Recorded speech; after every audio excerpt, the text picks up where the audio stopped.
Descent of the Demon God by Hanjung Willia. Chapter 4 Unidentified Man. Part 1. The situation could be called instantaneous.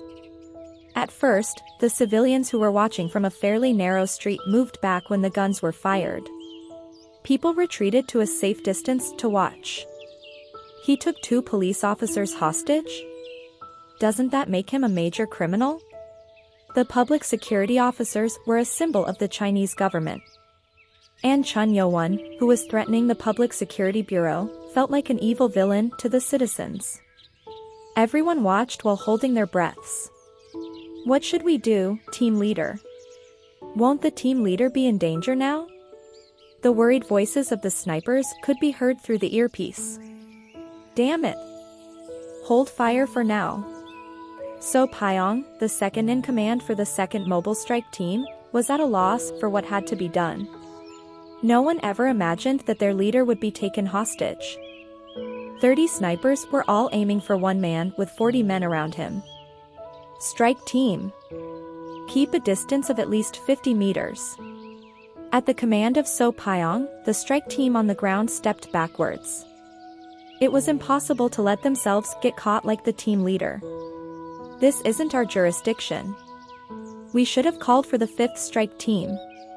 The 5th team was called the Special Mobile Strike Team. They were a special team created to deal with criminals who had abilities, including Murim warriors. They were in a situation where they had to make the request, but, at a time like this, the 5th team is busy. What a coincidence. Less than an hour back, they were dispatched for another operation. In the end, this situation had to be solved by the 3rd strike team. What should we do? Are we going to respond according to the manual? Naturally, there was a manual on what to do when an ally is taken hostage. If not favorable, the manual spoke about sacrificing the ally or allies to reduce further damage. Damn it! It wasn't an easy decision to make. It took considerable determination to issue an order that would sacrifice their leader, who they had been working with for years.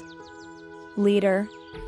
While he hesitated, Wei Yang, whose neck was in Chun Yo-won's hand, calmed himself. Calm down. I need to be calm. Nothing good would come out of provoking this man who held his life, and if he couldn't persuade the man, then he would end up with a bullet in him. Quack. Ta, taking us hostage. Do you think you can change the situation? Provoking criminals wasn't a good decision. And this man had a cold look in his eyes. It was safe to say he was not at all confused. If the unknown man was so calm, then it was safe to say that words could get through to him. Even if you catch me, the leader, you won't be able to dodge all the bullets. It's more frustrating when there's no response. However, weakness couldn't be shown. We aren't hostages. In such cases, the manual says to shoot everyone. The truth. The man announced that he was of no value. It was unknown how the Murim man would react, but it would be the final judgment. However, unexpected words came out of Chun Yo-won's mouth. Are you saying this because you trust the 30 men? What? They are aiming at me from afar. Wei Yang's eyes widened. How does he know that? For a moment, he was shocked. The strike team on the ground was nearby, so their number could be easily counted. But the snipers. The lasers were pointing from all directions, but there was no way one could know how many snipers there were. Who is this? It was an impossible task even for a Murim warrior. But not for Chun Yo-won. Purr. Chun Yo-won's pupils had white particles shimmering in them. The augmented reality was open. Chun Yo-won, who had the 7th generation nanomachine in his body, could use features from the future. Beep. Beep. Beep. Beep. The location of the snipers was accurately captured by the augmented reality. And the angles of the lasers were also calculated. Aimed from a higher place to reduce collateral damage. Of course, even if it wasn't for Nano's analysis, their locations were grasped by the subtle angles of the lasers. Should I get rid of them? Things were easy for Chun Yo-won. People might think that the distance was far, but it was within Chun Yo-won's range. It wasn't difficult for Chun Yo-won to deal with them, but there was one thing holding him back. This has gone on for too long. Too many people were watching. Even Chun Yo-won, who killed numerous people without hesitating, never puts his hands on innocent people who didn't harm him. I'm not sure where I am, but I can't just show them my abilities, especially with so many people watching. Even without using a sword, he would be able to dodge the bullets using internal energy. However, he didn't want everyone to know his capabilities. It was then. Can you hear me? Chun Yo-won's eyes narrowed. The voice he just heard wasn't someone speaking near him. It was a telepathic message. It was a technique in which the Murim warriors would transmit their voices to another person through low energy. Swish. Chun Yo-won looked somewhere. It was the window that was ajar on the 5th floor of the opposite building. Startle. The one standing there flinched. There are so many people around. How did he figure out where the message was sent from instantly? Their shock couldn't be hidden. That person was watching the situation because he thought Chun Yo-won was amazing, but this was beyond their imagination. If this was his level, then negotiation might be worth it. Is that you? Chun Yo-won's voice came through their ears. The one in the shadows nodded. You are amazing. You instantly knew where I was. What is your purpose? My name is Jo Yusong. Since we are running out of time, I'll skip the long greetings. I would like to make a proposal. Proposal? Chun Yo-won's eyebrow shot up. This one in the shadows had been staring at him from the start, so he thought he was up to something, but this was unexpected. I think you are strong enough to get out of this situation. But, since you have been exposed to public security and many people saw you, you'll face many difficult situations in the future. He seemed like a good negotiator. Especially considering how he managed to understand Chun Yo-won's abilities. It has been a long time since you started confronting them. Regardless of the jammers, the media will be coming soon. Media? Chun Yo-won didn't know what the media meant. What is that, Nano? Media is an activity that reveals and announces certain facts through newspapers, television, and the internet, or creates public opinions on certain issues. However, Chun Yo-won's era didn't have a newspaper, TV, or even the internet. Nano collected the information about the media and transferred it. I will transfer the relevant information about the media to the brain. TTTT. With a slight throbbing headache, everything relevant about the media was sent. A kind of live news. Chun Yo-won, who understood it, frowned. According to Nano, this era was a society with a lot of information exposure. Such an annoying world. This meant, hiding information was cumbersome. In Chun Yo-won's head, Jo Yusong's voice was heard. If you allow us, we would like to help. We meant that this person wasn't alone. It seemed like it was a group. However, Chun Yo-won didn't trust those who approached him without revealing their true intentions. What's your purpose? Chun Yo-won asked directly. Of course, I understand your concern. Let me be honest, I am astonished at your martial arts, and as a man of modern Murim, I'd like to scout you in exchange for my help. Scout. Fortunately, Chun Yo-won had received the information on English from Nano.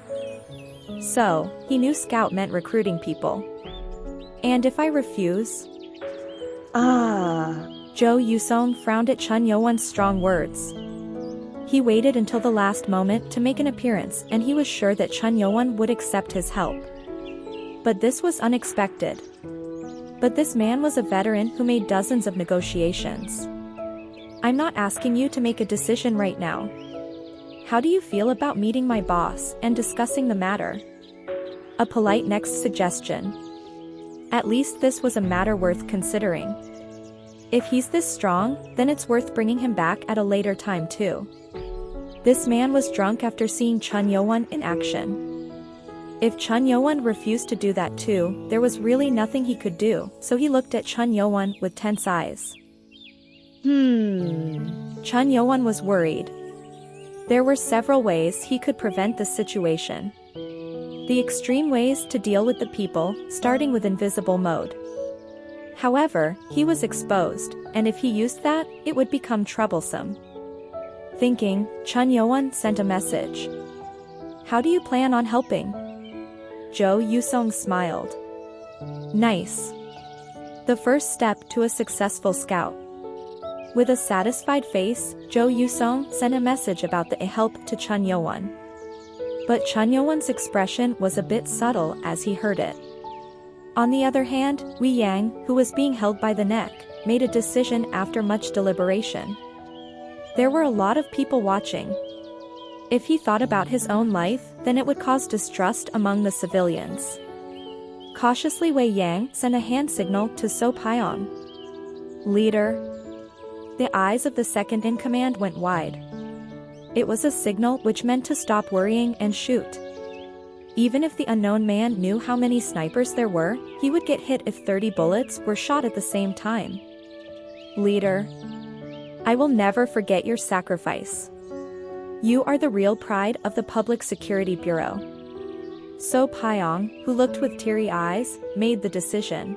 "Shh." As he raised his hands, his eyes turned red, and the snipers put their fingers on the triggers with bitter feelings in their hearts. "Leader. Shit." Simultaneous shots went off as soon as the hand signal was given. It was then. Thud. Cough. Kook. Just as the snipers shot, Chun Yo-won dropped Wei Yang and Lee Myong. Chuck. And retrieved the white dragon blade he had left on the ground. What? So Pyong, who was determined to make the decision, was confused. In a few seconds, the situation changed. Disappointment in an instant. What the hell is this guy trying to do? Chapter 5. Unidentified Man. Part 2. 5 minutes ago. First, I would like you to surrender to the Public Security Bureau. In an instant, his reasoning cracked. From when he was a student in the academy to when he turned into the Lord called the Demon God till now, Chun Yo-won never even thought of the word surrender. It made no sense to him. You want me to surrender? If he wanted to, Chun Yo-won could annihilate all the officers, including the snipers, in the blink of an eye. It was just that he didn't understand the current era, so he decided to take a step back. You call that being helpful? Please don't misunderstand. Words aren't always appropriate. I don't really mean to surrender. What do you mean? The public security represents the Chinese government. From the government's point of view, we keep a close eye on the Murim warriors who are active without a registration. Come to think of it, the man whom Chun Yo-won was holding did say something about being an unregistered Murim. It meant that in this era, Murim was being bound. Suddenly, Chun Yo-won remembered the words of Chun Musong, his descendant. Chun Musong said that the non-aggression pact between Murim and the empire disappears in the future.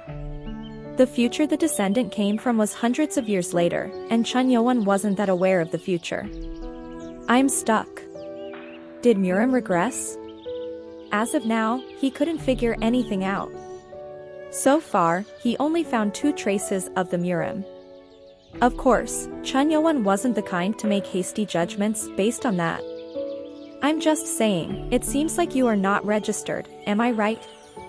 Since Chun Yo-won wasn't a person of this age, there was no way his identity was registered. Chun Yo-won expressed his affirmation. Right. In Jo Yusong's hand was a simple hand telescope. With that, he was able to see So Pyong performing an identity check of the Murim man. Optimal talent. If the identity couldn't be found, of course, that meant he was an unregistered Murim warrior. A person with that kind of stubbornness would have been seen or heard about, but not once did he hear about such a man. Maybe he hid himself. Even in modern times, some people hide their identities by disappearing for a long time, especially in Murim.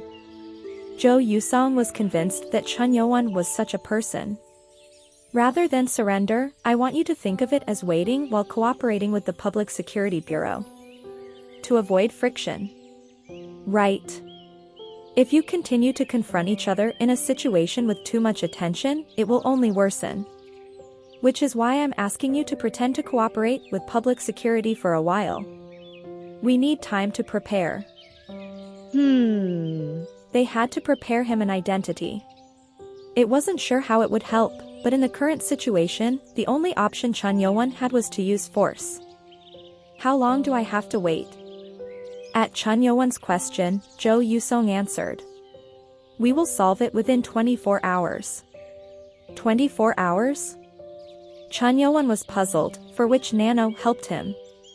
1 hour as in 2 here. 24 hours means 12. With those words, the general information on the time unit of the present day was known. Chun Yo-won sent a message. Too late. What? Jo Yusong couldn't hide his shock. Since it was late evening, it would take some time to prepare the identity. Besides, he had to report to his superiors before he did anything. This is becoming tough. He needed some leeway. However, when he heard Chun Yo-won's voice, he could feel that the man wasn't interested. He's as demanding as his skills. Even so, he had to show that his organization was capable to some degree. In a hurry, he replied. All right. We will fix this in 12 hours. I promise on my honor. In one shot, it was reduced from 24 hours to half the time. It was on the border between what he could and couldn't do. Whether the connection with Chun Yo-won would stay or not depends on how quickly the man solved the problem. Fine. Acceptance fell from Chun Yo-won's mouth. Jo Yusong, who was worried that Chun Yo-won would keep pushing him, sighed. But then, Chun Yo-won said. But. Promise on your arm, not honor. Yes. If you are a little late, I'll take your arm in return. It was the warning which made him tremble. Jo Yusong, who was surprised for a moment, understood that he had to hurry. Understood. We can do that. Jo Yusong barely persuaded Chun Yo-won and left the building he was in. It was because he had to get away from the jammers to begin his work. Wei Yang, the third team leader of the mobile strike team, went stiff. Chun Yo-won didn't seem like the kind to back down, but now he said that he would respond to the calls of the Public Security Bureau. It was a bit weird, but it felt like the man was human. If the man didn't cooperate, they would have been shot together. But there was a problem. Something's up. At first, he thought Chun Yo-won had decided to step back from the push and pull. No matter how strong the Murim warrior was, Wei Yang believed that anyone would become weary when their life was at stake. However, this wasn't the attitude someone who surrendered was supposed to have. Team leader? The team members looked at him, not knowing what to do. Eventually, Wei Yang had to ask. What do you mean you won't give up your weapon? It's what you heard. Chun Yo-won didn't bother giving a reason. Rather, he threatened to cut down anyone who even touched the tip of his blade. Look here, man. What am I supposed to think when you clearly said that you will respond and cooperate with us, but refuse to release your weapon? For a Murim warrior, our weapon is our life.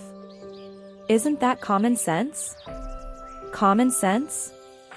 Wei Yang was at a loss for words. Those who carry around blades or swords are normally subjected to investigation by the public security, and if they are imprisoned, their weapons will be taken away. I'm going crazy here.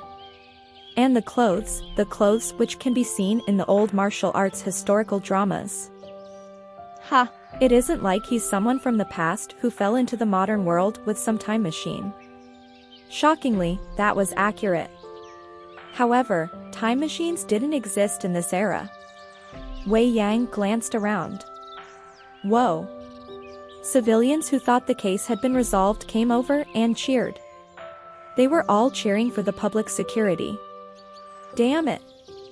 And during this time, if they couldn't even retrieve the weapons of the criminal or handcuff him, they would be ridiculed. In other words, people would make fun of the public security. However, they couldn't push their luck with Chun Yo-won. Damn it. Only if he wasn't a Murray. Just a while back, this Murim warrior dragged away their team leader. That was when he heard someone's voice. Team leader. It was So Pyong. He was the one who helped Lee Myong, the third team leader, to a hospital by car, as he was hit by 2 bullets. However, there seemed to be something in his hand. Wei Yang recognized it at once. With a smile, So Pyong, who was far away, said, "Let's use this, team leader." It was something that was borrowed from the 5th Special Mobile Strike Team, which had yet to return. Before they met Chun Yo-won, they were all thinking of returning that object to the 5th team. They never guessed that they would be able to use it. Good. Now. Wei Yang spoke very softly to Chun Yo-won. Look. There is something called pride. How would it look if we couldn't escort the man who was harming the public security without following our protocols? I said I would cooperate. I don't remember surrendering to you men. Wei Yang's face almost contorted. It was different. Both words had different meanings. Although his rage was boiling, he knew that it was physically impossible to suppress Chun Yo-won, so maintaining his calm, he said, "Citizens have eyes. And we are the guards of the Chinese government's law enforcement. Please." I refused. Chun Yo-won didn't back down. Sigh, fine. Fine. Then we will give up on retrieving your weapon. Instead, we'll handcuff you until you enter the bus. And we'll release you once you get in. I'm asking you to do this in consideration of the honor the public security has. Wei Yang gave up his pride and pleaded with Chun Yo-won. Please, please. Chun Yo-won looked into the eager eyes and held out both his hands. Don't try anything. Of course not. Yes. Wei Yang felt happy. Not saying anything else, he called for the second in command. As if waiting, So Pyong put the handcuffs on Chun Yo-won's wrists. Clap. The handcuffs were different from what the other officers had. They were on the thicker side, box-shaped, and there was a machine installed on them. After putting them on, So Pyong pressed a button. Yes. Clench. The handcuffs tightly sealed around Chun Yo-won's wrists. In addition, special energy rose from the machine, which was in the middle of the handcuffs. The mechanical device is generating a wave that disperses energy. Chun Yo-won's eyes narrowed at the words of Nano. The wave emitted from the handcuffs had the effect of dispersing the chi and the internal energy he had accumulated in his time. I was right. Chun Yo-won shook his head. He predicted that something was going to happen. He just couldn't put his finger on it. Weird. If there was one thing he was curious about, then it was why Nano, which had the future's technology, didn't know about the identity of the handcuffs. With a smirk, Wei Yang spoke. Thanks for putting on the handcuffs. Let's go on the bus and make sure you have a good time. Hoo hoo hoo. Clap. Move. Walk to the bus over there. So Pyong pulled out his gun and pointed it at the back of Chun Yo-won's head. Their voices changed as if they were talking to just another criminal. Step. Chun Yo-won silently moved to the place where the bus with iron grills was. With a satisfied face, Wei Yang smiled. This works fine. Hoo hoo, in preparation for the future, I will have to ask my superiors for more things that the 5th team uses. The handcuffs put on Chun Yo-won were used to arrest Murim warriors. It was used to dissipate their energy and neutralize them. Weeing. Get in. When the door opened, So Pyong ordered him to enter while holding the gun. Chun Yo-won silently entered the bus. K. Withdraw. Roger. With that, the other strikers boarded the bus one after another. Finally, Wei Yang boarded the bus and closed the door. Wei Yang pressed a button on the center console, which was near the driver's seat. Click. And then, the transparent windows of the bus darkened to avoid anyone from seeing inside. When it was completely cut off, the mobile strikers, including Wei Yang, fixed their guns under their seats. And then pulled out the black rods from their waistbands. SRR. As Wei Yang swung the rod, Chun Yo-won saw that the rod's length had increased. It was a stage 3 stick used for striking. So Pyong pulled out a few cords and then said, "The black box has been powered off." Phew. Well done. Tack. Tack. Wei Yang slammed the rod into his palm as he slowly walked towards Chun Yo-won. With the corners of his mouth raised into a smile, he spoke. "Okay now. Let's try to discipline the stern attitude you showed before. Mura man?" Ha! When did young people who learned martial arts become this cocky? For a guy like you, this. Crack. What? Wei Yang stopped speaking. Something unbelievable just happened. Crack. Fall. The handcuffs, which were supposed to be firmly closed, fell to the ground. Shaking his head, Chun Yo-won said, "You believed in that toy?" Wei Yang was so shaken that he couldn't speak. How could this happen? Was the device broken? No, the handcuffs were working fine. It was just that Chun Yo-won's level was far beyond what the handcuffs could dissipate. Of course, even if that wasn't the case, his strength alone had surpassed human limits, so he could have broken out of the cuffs. Damn it. Whatever the reason, it broke, and this was the worst. Wei Yang, who believed in the efficacy of the cuffs, tried to get his revenge on Chun Yo-won. That. Didn't I clearly warn you to not play around? Chun Yo-won stretched out his hand towards the man. Wei Yang, who was 5 steps away, got pulled in. Oh, no. Wei Yang grabbed onto the bus seat of either side to not get dragged, but he was helplessly dragged away. Tack. Chun Yo-won grabbed both his wrists. Wei Yang, scared, yelled out. Wait up. If you harm public security, you brought this on yourself. Crack. With an eerie sound, Wei Yang's arms broke in a bizarre manner, and the shattered bones popped out. Quack. It was so painful that Wei Yang couldn't stop screaming. Team leader. Stop. Right, Chun Yo-won had to be stopped, but everyone was so frightened that they couldn't move. They were holding rods in their hands, but they were scared. Ignoring them, Chun Yo-won spoke to Wei Yang, who was in pain. This is the fun time you've been waiting for. Chapter 6. Unidentified Man. Part 3. Womb. Shenyang City's Regional University Hospital's emergency room. It was the only place which was open at 6:30 p.m. in the evening. Paramedics rushed Lee Myong, the third team leader of the public security, to the emergency room. As his bleeding was too severe, the ambulance took urgent measures to stop hemostasis and did a blood transfusion. However, despite being in pain, Lee Myong didn't pass out or tremble. Phew. Throughout the ambulance ride, he was confused. A man who didn't seem like the kind to step back suddenly backed out.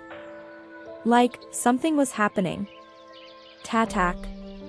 The on-call surgeon and nurses, who had been contacted by the paramedics, rushed into the room. The surgeon who came in mumbled. TCH. This is the 3rd time already. Before Lee Myong was brought in, 2 officers were brought here. And this man was literally the 3rd patient from the Public Security Bureau. Please move him this way. The surgeon guided the paramedics to an empty bed. At his signal, the paramedics and the nurses lifted the pedestal of the stretcher and moved the man. 1, 2. Thud. Yook. They moved as carefully as possible, but the wounds still hurt. Lee Myong was close to crying. Damn it. I wanted it to turn into a dream, for me to meet that crazy ass. Ha. Still, this was better than dying. The surgeon on duty cut off his shirt and pants with medical scissors. You did a great job stopping the bleeding. The surgeon praised the paramedic's skills. The surgeon who removed the bandages and gauzes from the wounds said to the nurse, "Prepare antibiotics." "Yes, sir." When the bandages were removed, Lee Myong clenched his teeth, trying not to scream. It was the parts where the bullets penetrated. There was no way that it didn't hurt. The surgeon, who was wiping off the dried blood with a sterile gauze, examined the wound on his shoulder and shook his head as he looked at the thigh. Ah! He tried pressing the area. Lee Myong lifted his upper body from the bed with wide eyes. He looked at the doctor who was examining the area. Is it serious? The mobile striker who followed Lee Myong in the ambulance asked with concern. The surgeon answered with a curious expression. Did you say that he got hit by a sniper rifle? Yes. He's the leader of the Public Security Bureau, right? And this is definitely amazing. Really amazing. Sorry. Lee Myong, who laid down, and even the mobile striker were puzzled. The surgeon put it in layman's terms. Well. Taking a closer look, one can see that the bullet pierced cleanly.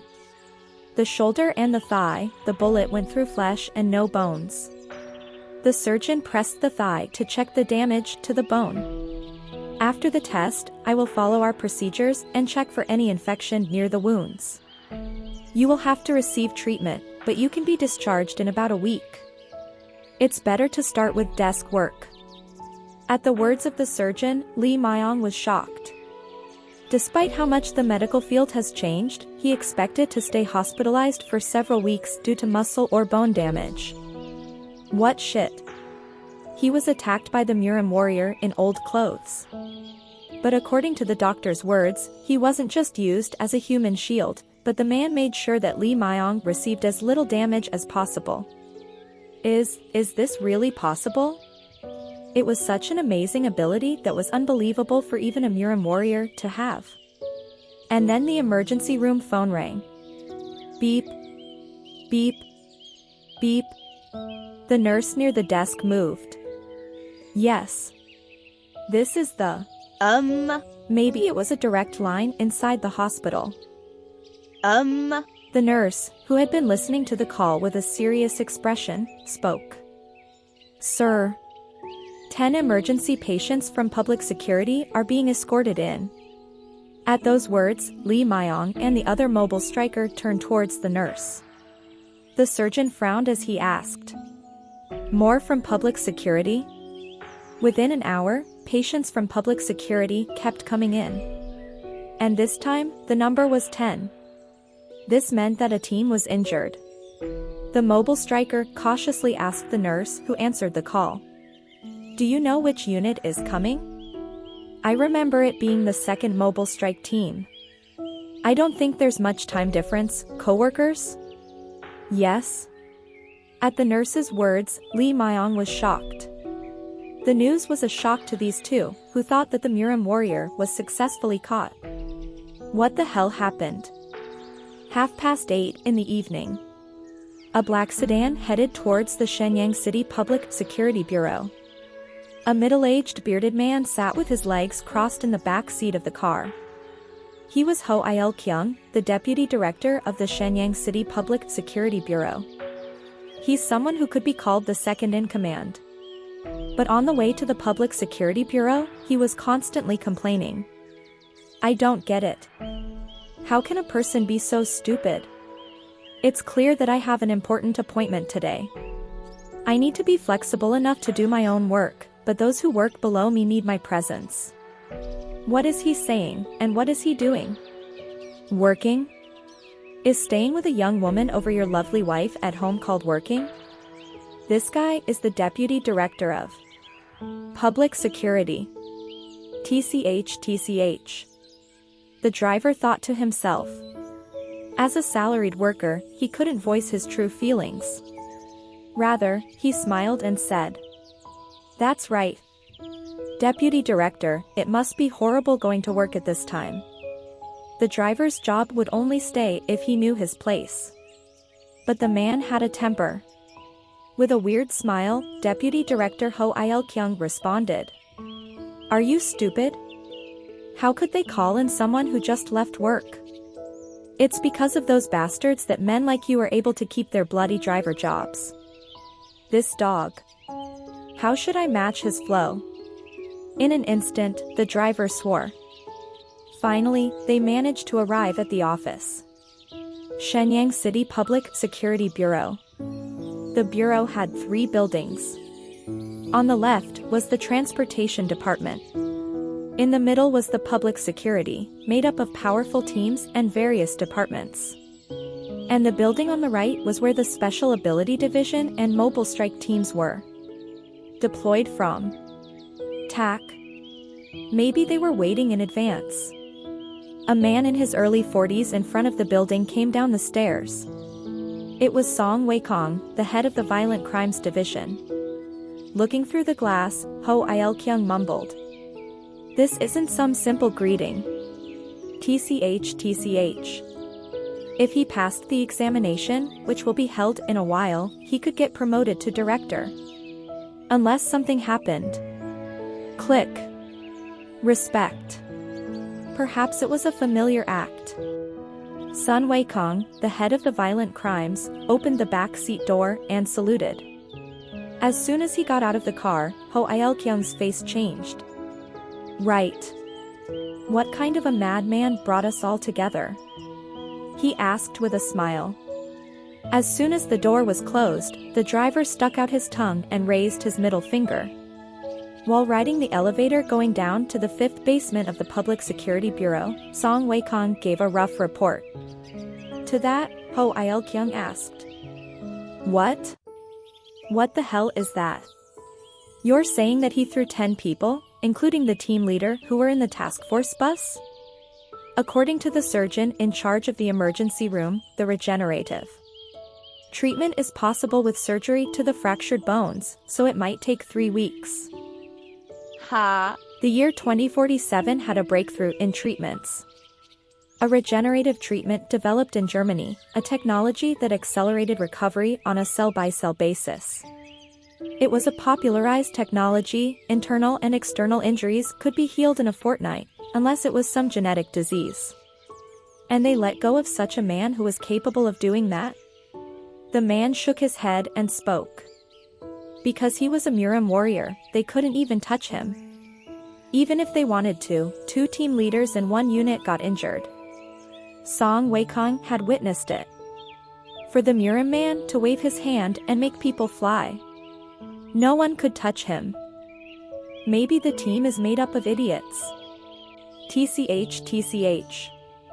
Call that special task force. The 5th Special Mobile Strike Unit. It's a Murim warrior, so they should deal with it. Deputy Director. That team was put near the wall by the city's northern outskirts because of the drug-dealing site of a Murim organization which was. As if he only remembered then, Ho Il-kyung rubbed his forehead with his hands. Yes. Was that happening at 4 p.m.?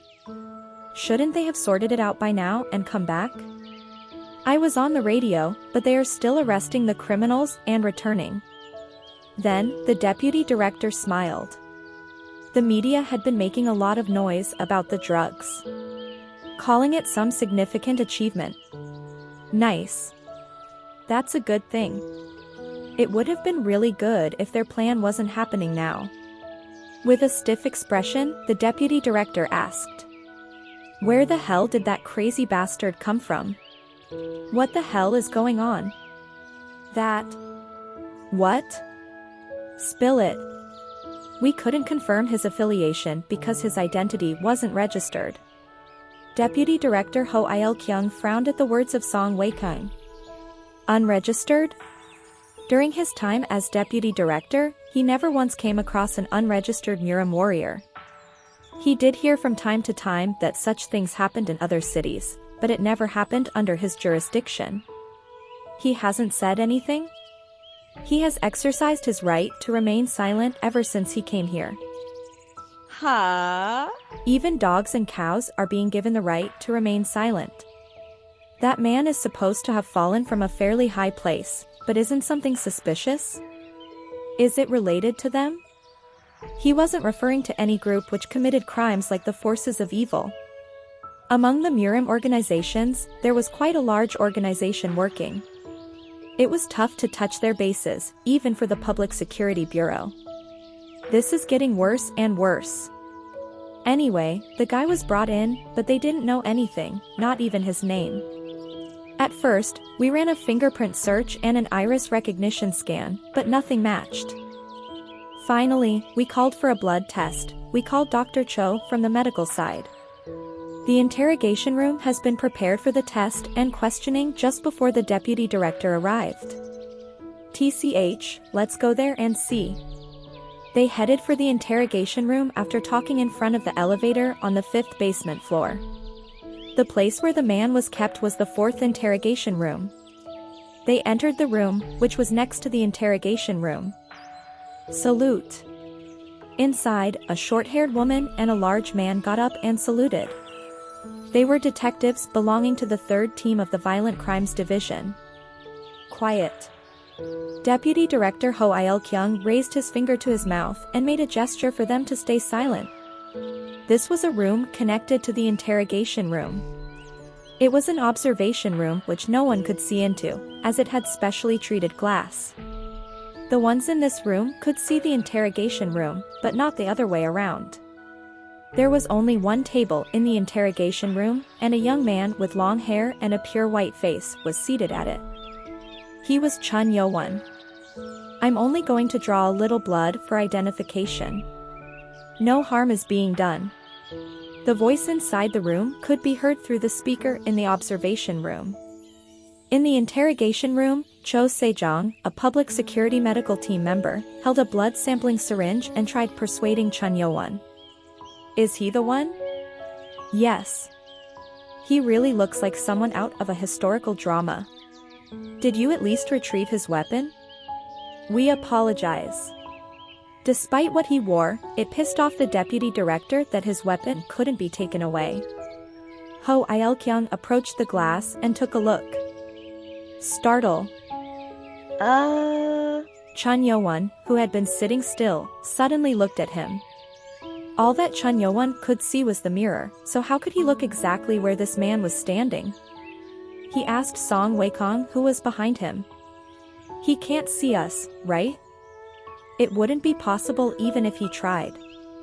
The glass was like a mirror inside the interrogation room.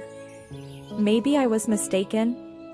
Chun Yo-won looked back at Cho Sejong.